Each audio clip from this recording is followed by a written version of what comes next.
दोस्तों, ये कहानी रामायण काल की है। इस कहानी से हम जानेंगे कि स्त्री की इज्जत हमेशा करनी चाहिए। इस कहानी के मुख्य किरदार है जटायु। जब रावण सीता माता का हरण कर वायु मार्ग से लेकर जा रहा था, तब जटायु ने उसे रोकने की चेष्टा की।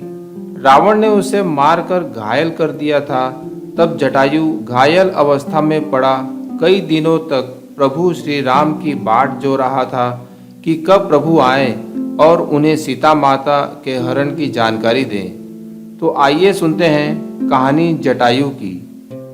अंतिम सांस गिन रहे जटायु ने कहा कि मुझे पता था कि मैं रावण से नहीं जीत सकता, लेकिन तो भी मैं लड़ा। यदि मैं नहीं लड़ता तो आने वाली पीढ़ियां मुझे कायर कहती। जब रावण ने जटायु के दोनों पंख काट डाले तो काल आया, और जैसे ही काल आया तो गिद्धराज जटायु ने मौत को ललकार कर कहा, खबरदार ऐ मृत्यु, आगे बढ़ने की कोशिश मत करना। मैं मृत्यु को स्वीकार तो करूंगा, लेकिन तू मुझे तब तक नहीं छू सकता जब तक मैं सीता जी की सुधि प्रभु श्री राम को नहीं सुना देता।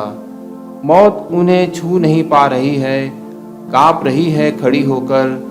मौत तब तक खड़ी रही, कांपती रही। यही इच्छा मृत्यु का वरदान जटायु को मिला। किंतु महाभारत के भीष्म पितामह 6 महीने तक बाणों की शैया पर लेटे मौत का इंतजार करते रहे।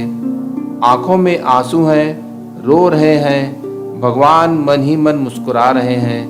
कितना अलौकिक है यह दृश्य। रामायण में जटायु भगवान की गोद रूपी शैया पर लेटे हैं, प्रभु श्री राम रो रहे हैं और जटायु हंस रहे हैं।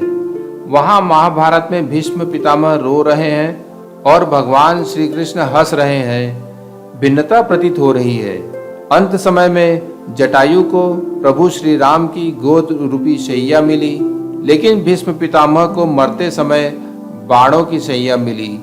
जटायु अपने कर्म के बल पर अंत समय में भगवान की गोद में है, प्रभु श्री राम की शरण में है, और बाणों पर लेटे भीष्म पितामह रो रहे हैं। ऐसा अंतर क्यों?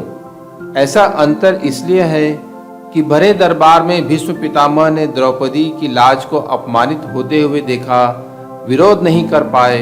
दुशासन को ललकार देते, दुर्योधन को ललकार देते, लेकिन द्रौपदी रोती रही, बिलखती रही, चीखती रही, चिल्लाती रही। लेकिन भीष्म पितामह सिर झुकाए बैठे रहे, नारी की रक्षा नहीं कर पाए।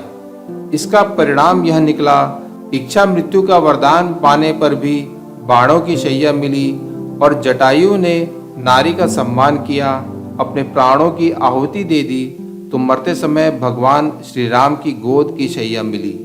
जो दूसरों के साथ गलत होते देखकर भी आंखें मूंद लेते हैं, उनकी गति भीष्म जैसी होती है। जो अपना परिणाम जानते हुए भी औरों के लिए संघर्ष करते हैं, उसका महात्म्य जटायु जैसा कीर्तिवान होता है। सदैव गलत का विरोध जरूर करना चाहिए। सत्य परेशान जरूर होता है, पर पराजित नहीं।